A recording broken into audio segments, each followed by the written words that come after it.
South ఇండియాలోనే అతి తక్కువ ధరలకి రత్నాలనందించే ఏకైక సంస్థ 6JVR. మాస్ అనే పదానికి బొట్టు కోసి పేరెట్టిందే ఆయన చూసే.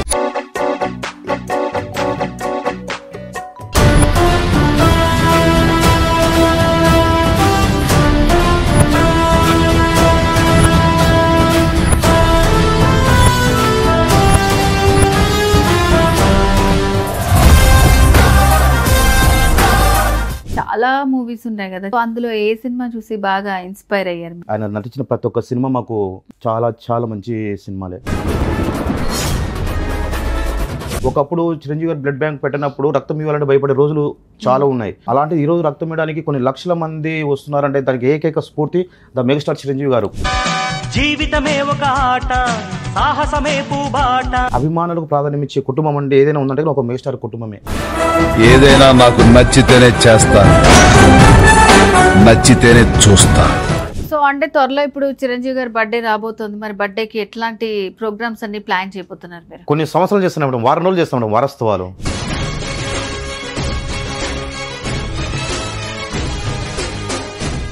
Hello viewers, welcome to Suman TV. నేను జ్యోతి. ఈరోజు మనతో పాటు నంద్యాల జనసేన పార్టీ సమన్వయకర్త సుధాకర్ గారు ఉన్నారు. నమస్తే అండి. సో ఫస్ట్ ఆఫ్ ఆల్ అసలు మీరు ఈ పార్టీలోకి రావటం ఎలా జరిగిందండి? యాక్చువల్ అండి నేను మెగాస్టార్ చిరంజీవి గారి అభిమానం అండి చిన్నప్పటి నుంచి. ఓకే. ఆయన మీద అభిమానంతో నేను సేవా కార్యక్రమాలు కావచ్చు, ఆయన ఇచ్చిన స్ఫూర్తితో అంటే 10 మందికి సహాయపడాలనే ఒక ఏకైక గుణం గల వ్యక్తి మా మెగాస్టార్ చిరంజీవి గారు. ఆయన నటన అలాగే ఆయన చేసే శివగుణం నచ్చి ఆయన అభిమానంగా మారి ఆయన లేకనే మనం కూడా 10 మందికి సాయం చేయాలనే ఏకైక ఉద్దేశంతో ఆ సేవా కార్యక్రమాలలో అలాగే ప్రజారాజ్యం పార్టీ ఏర్పాటు చేసినప్పటి నుంచి ఆయన మా అడుగుజాలను నడుచుకుంటా తర్వాత కొన్ని గణ్యాల ప్రజారాజ్యం పార్టీ విలీనం కావడం తర్వాత సరే మా సేవా కార్యక్రమాలు కొనసాగిస్తూ అలాగే ఈరోజు జనసేన పార్టీ మా అధినాయకుడు పవన్ కళ్యాణ్ గారు జనసేన పార్టీ స్థాపించిన నుంచి ఈ రోజు వరకు జర్నీ మెగా ఫ్యామిలీతో మాకు సాగుతూ ఉందండి. ఓకే. సో ఇప్పటిది కాదనమాట, ఎప్పటి నుంచో జరుగుతుంది. సో నార్మల్గా మీ ఫ్యామిలీ ఎట్లా, ఎంతమంది పిల్లలు కానివ్వండి, సో మీ ఫ్యామిలీ గురించి చెప్పండి. మా ఫ్యామిలీ అండి అమ్మ నాన్నండి, మాకు 2 సిస్టర్స్, మా మిస్సెస్, 3 పిల్లలు అండి, నాకు పాప 2 బాబు. ఓకే. సో నార్మల్గా మనకి ఫ్యాన్స్ అనగానే కొంతమంది ఏంటంటే చిన్నప్పటి నుంచి ఆయన సినిమాలు చూసి ఇన్స్పైర్ చేసి ఫ్యాన్స్ అవుతుంటారు, కొంతమందికి ఇట్లా బయట ఆయన సేవా గుణం చూసి మిడిల్లో ఫ్యాన్స్ అవుతుంటారు. సో మీరు అసలు చిరంజీవికి ఎప్పటి నుంచి ఫ్యాన్? నా ఊహ తెలిసి నుంచి చిన్న ఫ్యాన్ అంటాడు, ఇంకా ఫ్యాన్ లేదు. అంటే చిన్నప్పుడు స్కూల్ పోయేటప్పుడు అంటే చిన్నప్పుడు స్కూల్లో కూడా అంటే మీకు తెలుసు ఆ కాలంలో చిన్న స్కూల్లో మా హీరో గొప్ప అంటే చిరంజీవి గురించి ఏమైనా మాట్లాడితే స్కూల్లో ఫైట్ చేసే వాళ్ళం. అంటే చిరంజీవి అంటే అంత ఓన్ గా కనెక్ట్ గా చేసుకున్న వ్యక్తులం మేము. అంటే చిరంజీవి అంటే అంత అభిమానం మాకు. ఓకే. సో నార్మల్ గా అంటే చాలా మూవీస్ ఉన్నాయి కదా చిరంజీవి గారి, సో అందులో ఏ సినిమా చూసి బాగా ఇన్స్పైర్ అయ్యారు మీరు? అన్ని ఆనిముత్యాలు మేడం. ఆనిముత్యాలలో ఒక ఆనిముత్యం పక్కన చూస్తే పెంకుతాందని ఆయన నటించిన ప్రతి ఒక్క సినిమా మాకు చాలా చాలా మంచి సినిమాలే. సో ఇప్పుడు నార్మల్గా ఫ్యాన్స్ అంటే ఫ్యాన్స్ వరకే ఉంటారు, కానీ చిరంజీవి ఫ్యాన్స్ చాలా స్పెషల్ అనే చెప్పుకోవాలి. సో ఆయనతో జర్నీ చేసి ఆయన పార్టీ ప్రజారాజ్యం పార్టీ నుంచి ఉన్నారు మీతో. సో ఇప్పుడు జనసేన పార్టీలో కూడా సమన్వయకర్తగా చేస్తున్నారు నంద్యాల నుంచి అంతా. సో ఎట్లా వెళ్ళిందండి అసలు మీ జర్నీ అక్కడ దాకా? తెలియదు మేడం. ఇప్పుడు రాజకీయ నాయకులకు వేరే పార్టీలు మాట్లాడతారు. పుట్టుకతో అభిమానం పుట్టుకతో వచ్చినది కడ వరకు ఉంటుంది. మాది రాజకీయంతో వచ్చినది, అభిమానంతో వచ్చినది. మెగాస్టార్ కుటుంబం అంటే మాకు అభిమానం, అది కట్టకాలంత వరకు ఉంటుంది. అంతేగా మా లైఫ్ లాంగ్ బతికిన నాళ్ళు ఆ కుటుంబం కోసమే మేము ఉంటాం. అంటే అంత అభిమానం ఆ కుటుంబం అంటే మాకు. అంటే మెగా చిరంజీవి గారు కావచ్చు, ఇప్పుడున్న మా అధినాయకుడు పవన్ కళ్యాణ్ గారు అంటే మాకు అంత అభిమానం. మెగాస్టార్ చిరంజీవి గారు సేవకర్మంలో ఏ విధంగా ముందు ప్రజలకు ఎంత చేయాలనుకుంటాడో అదేవిధంగా ఈరోజు మా అధినాయకుడు పవన్ కళ్యాణ్ గారు ఈరోజు ఆంధ్రప్రదేశ్ రాష్ట్రంలో ఎన్నో అభివృద్ధి కార్యక్రమాలలో ముందున్నాడు. అంటే వాళ్ళు చేసే సేవా కార్యక్రమం 10 మందికి ఉపయోగపడాలనే వాళ్ళకున్న మంచి హృదయానికి మేము ఇంకా విపరీతమైన అభిమానం మాకు కలిగి ఉంది. ఓకే. సో మొత్తానికి మెగా కాంపౌండ్ కి మీరంతా ఫ్యాన్స్ అన్నమాట. ఓకే. సో అంటే ఇంకా ఆ ఇంట్లో ఏ ఫంక్షన్ జరిగినా, బర్త్డేస్ పార్టీస్ కానీ ఇంకా మీ ఈవెంట్ లాగే ఫీల్ అవుతుంది. ఆ కుటుంబం ఫంక్షన్ ఎక్కువ మాకు జరిగిస్తాం. సో అంటే ఫ్యామిలీ అంటే గుర్తొచ్చింది ఇప్పుడు, ఫ్యాన్స్ అని చిరంజీవి కోసం మీరు చిన్నప్పుడు స్కూల్లో ఫైటింగ్ చేశారని చెప్తున్నారు కదా. సో ఇప్పుడు ఫ్యామిలీలో చాలా మటుకు ఇప్పుడు మీరు ఫ్యాన్ ఉండొచ్చు, అందరూ ఉండాలని లేదు. సో వాళ్ళు ఎట్లా సపోర్ట్ చేసేవాళ్ళు మీకు? వాళ్ళు కూడా అర్థం చేసుకున్నారు. ఇతను అంటే మా ఇంట్లో కూడా తెలుసు అంటే మా నాన్నగారు కూడా చిరంజీవి గారి అభిమాని, ఆ ఆర్ట్ వచ్చింది నాకు.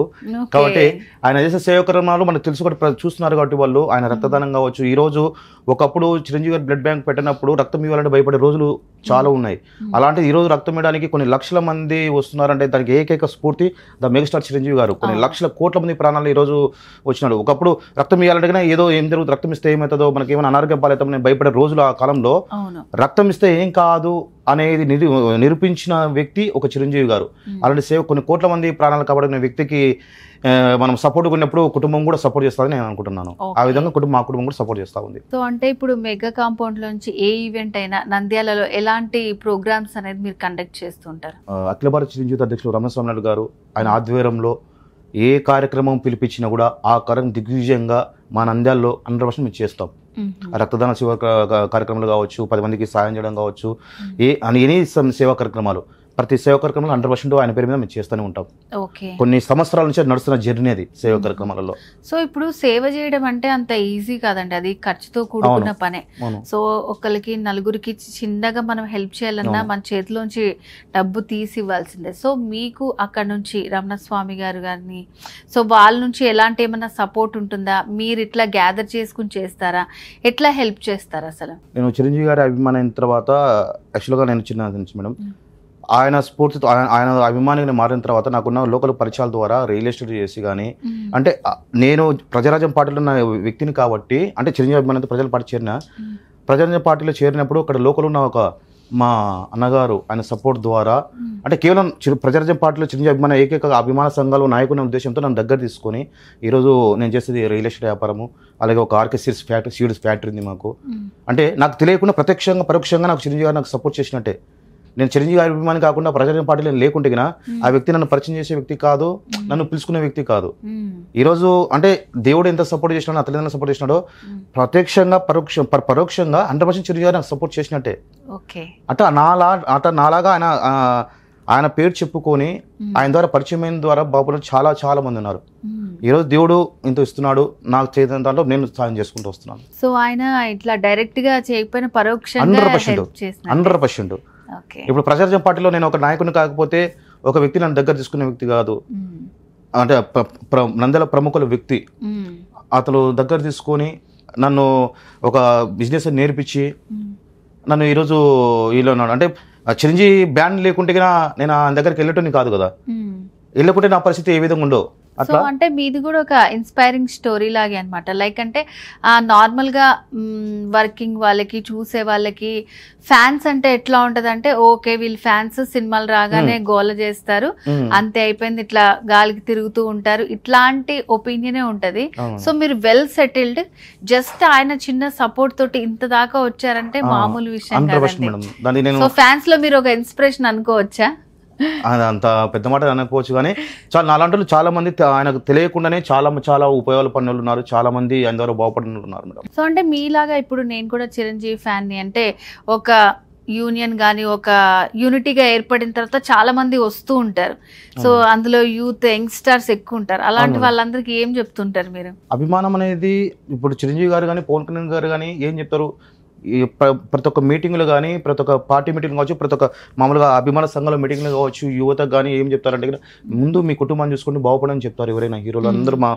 ఎస్పెషల్లీ మా మెగాస్టార్ చిరంజీవి కుటుంబం అంటే అభిమానులకు ప్రాధాన్యం ఇచ్చే కుటుంబం అంటే ఏదైనా ఉందంటే ఒక మెగాస్టార్ కుటుంబమే. సో ఇప్పుడు నార్మల్గా పార్టీలకి అతీతంగా నిజంగా మీరు చెప్పారు, ఇప్పుడు పార్టీ అంటే ఏది లీడింగ్ లో ఉందో దాంట్లోకి మారిపోవడానికి చాలా మంది చూస్తూ ఉంటారు.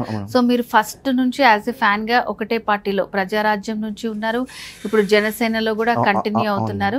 సో అంటే వేరే వాళ్ళు ఇట్లా షిఫ్ట్ అయ్యే వాళ్ళకి మీరు ఏం చెప్తారండి? నేను అదే చెప్తున్నా కదా మేడం, అభిమానం ఇది రాజకీయం కాదు మేడం. రాజకీయం అయితే రాజకీయ నాయకుని ఎదిగినా వేరే పార్టీలు మారకొచ్చు, వేరే పార్టీలు మారకొచ్చు. అభిమానంతో వచ్చిన పుట్టుకతో వచ్చింది, మరణం వరకు ఉంటుంది మేడం. సో ఇప్పుడు ఆ పార్టీ పరంగానే కాకుండా నార్మల్ గా మీరు పవన్ కళ్యాణ్ గారిని కానివ్వండి, నాగేంద్ర బాబు గారిని కానివ్వండి, కలిసే ఛాన్సెస్ ఉంటాయా? మాట్లాడుతుంటారా వాళ్ళతో? 100% మేడం కలుస్తాం మేడం. నంద్యాలలో ఒక చిన్న ప్రాంతం మేడం, అంటే హైవే మీద ఉంటారు మేడం, గుడిసెలు వేసుకుని వాళ్ళంతా ఉంటుంది మేడం. దగ్గర 2000 కుటుంబాలు ఉంటాయి మేడం, దగ్గర 1000 పైన కుటుంబాలు ఉంటాయి మేడం. ఆ కుటుంబాలని అక్కడ సంబంధించిన స్థానిక ఎంపీ, అంటే గత ప్రభుత్వంలో ఒక ఎంపీ గారు, అతను అక్కడ ఒక క్యాన్సర్ హాస్పిటల్ కట్టాడు మేడం. కట్టిన తర్వాత ఆ గుడిసెలు లేపాలని చెప్పి హాస్పిటల్ అంటే ఇండ్ల మధ్యలో హాస్పిటల్ ఉండకూడదు కదా మేడం. ఆ విధంగా ఆ లేపాలను చూస్తే కేవలం మేము అక్కడ ధర్నాలు చేసి సపోర్ట్ చేస్తే మేము పవన్ కళ్యాణ్ విషయం తెలిసిన తర్వాత 3 రోజులకు అది ఆగిపోయింది మేడం. 2000 కుటుంబం న్యాయం జరిగింది మేడం. అంటే చిన్న ఎగ్జాంపుల్ మేడం. అంటే పవన్ కళ్యాణ్ గారు వ్యక్తిత్వం ఎలా అంటే అంటే ఒక చిన్న నాయకుడైనా ఎవరైనా కూడా ప్రజా సమస్య అంటేనే ఆన్ ద స్పాట్ లో పరిష్కరించే వ్యక్తి మా నాయకుడు మేడం. అదే నిజమే, మీరు చెప్పింది కరెక్ట్ అండి. ఇప్పుడు హాస్పిటల్ కావాలి, అది జనాలకు ఉపయోగపడితే, కాకపోతే అక్కడ 2000 కుటుంబాలు ఉన్నాయి. ఇప్పుడు ఆయన హాస్పిటల్ కు రోడ్డు ఉంది మేడం, అన్ని ఉన్నాయి మేడం. అంటే అక్కడ ఏ భాషలో చెప్పాలంటే చెప్పొచ్చు నాకు తెలియదు, కానీ స్లమ్ ఉండకూడదనే థాట్ వాళ్ళది మేడం. ఓకే, సో అందుకని పెద్ద హాస్పిటల్ వస్తుంది కాబట్టి స్లమ్ వాళ్ళు తీసేయాలంట మేడం. వాళ్ళు కొన్ని సంవత్సరాలు గత 150 సంవత్సరాల నుంచి అక్కడ ఉంటున్నారు మేడం. అంటే అక్కడ ఉన్న వాళ్ళంతా మేడం అక్కడ పోయి వర్క్ చేసుకోవాలి. ఒక 400-300 కూలి వచ్చి తిని బతికేటోళ్ళు మేడం వాళ్ళందరూ. అలాంటి నేను అంత సడన్గా లేపితే కన్నా వాళ్ళు ఎక్కడ రెంట్లు కట్టుకుంటారు, ఏ విధంగా వాళ్ళ కుటుంబాన్ని పోషించుకుంటారు, అదలా ఆలోచించాలి కదా మేడం. మనం కూడా చాలా గట్టిగా పోరాటం చేశారు మీరు. అది మేడం. ఓకే, ఫ్యాన్స్ అంటే ఫ్యాన్స్ లాగా కాకుండా మీరు ఒక మెట్టు ఎక్కేశారు.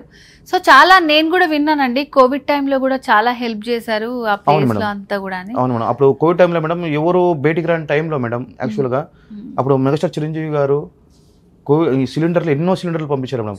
ఈవెన్ నంద్యాలనే మేము 4-5 సిలిండర్లు ఇచ్చాం మేడం. చాలా మందికి సిలిండర్లు ఇచ్చి మేమే ప్రత్యక్షంగా వాళ్ళ ఇళ్ళకి వెళ్ళి వాళ్ళ సిలిండర్లు పెట్టించి వాళ్ళు చూపించిన కృతజ్ఞత ఇంత డబ్బు ఇచ్చినా దొరుకుతుంది మేడం. అది చిరంజీవి అన్నయ్య గారికి దొరుకుతుంది మేడం. అంటే ఒకరి పేరు నేను చెప్పాల్సుకుని ఇంతమంది ఉన్నారు మేడం సమాజంలో, ఏపీలో, మన తెలుగు రాష్ట్రాలలో ఒకరన్నా వేడుకొచ్చారు మేడం. ఒక మెగాస్టార్ చిరంజీవి గారే వచ్చారు మేడం. కొన్ని వేల సిలిండర్లు ఇచ్చారు మేడం. ఎంతమంది ప్రాణాలు కాపాడారు మేడం ఆ రోజు కోవిడ్లో. ఆ రోజు మనిషిని అంటే కోవిడ్ వచ్చిన వ్యక్తికి ఆ ఇంటి పోవడానికే భయపడే రోజులు మేడం అవి. ఆ ఇండ్లు పక్కన పాయింట్ ఆ రోడ్డుకి వెళ్ళడానికి భయపడే రోజులు మేడం. అలాంటిది మెగా ఫ్యాన్స్, చిరంజీవి గారి అభిమానులు, పవన్ కళ్యాణ్ గారి అభిమానులు వాళ్ళ ఇళ్ళకి వెళ్ళి వాళ్ళకి సిలిండర్ అందజేసి సేవ చేశారు మేడం. అది ఎక్కడి నుంచి వచ్చింది మేడం స్ఫూర్తి? చిరంజీవి గారితో నుంచి వచ్చింది, మా పవన్ కళ్యాణ్ గారితో వచ్చింది మేడం స్ఫూర్తి మాకు. సో ఇప్పుడు రక్తదానం చేసి శిబిరాలు కండక్ట్ చేసి, అంటే వాళ్ళ బర్త్డేలు అనే కాకుండా రామ్ చరణ్ బర్త్డేకి చేస్తూనే ఉంటారు ఫ్యాన్స్ అందరూ, పవన్ కళ్యాణ్ బర్త్డేకి చేస్తూనే ఉంటారు, చిరంజీవి గారు బర్త్డేకి కూడా చేస్తుంటారు. సో ఎట్లా మీరు యూనిటీగా ఏర్పడి హైదరాబాద్ వచ్చి చేస్తారా? ఇక్కడ మనకి బ్లడ్ బ్యాంక్ ఉంది కదా, లేకపోతే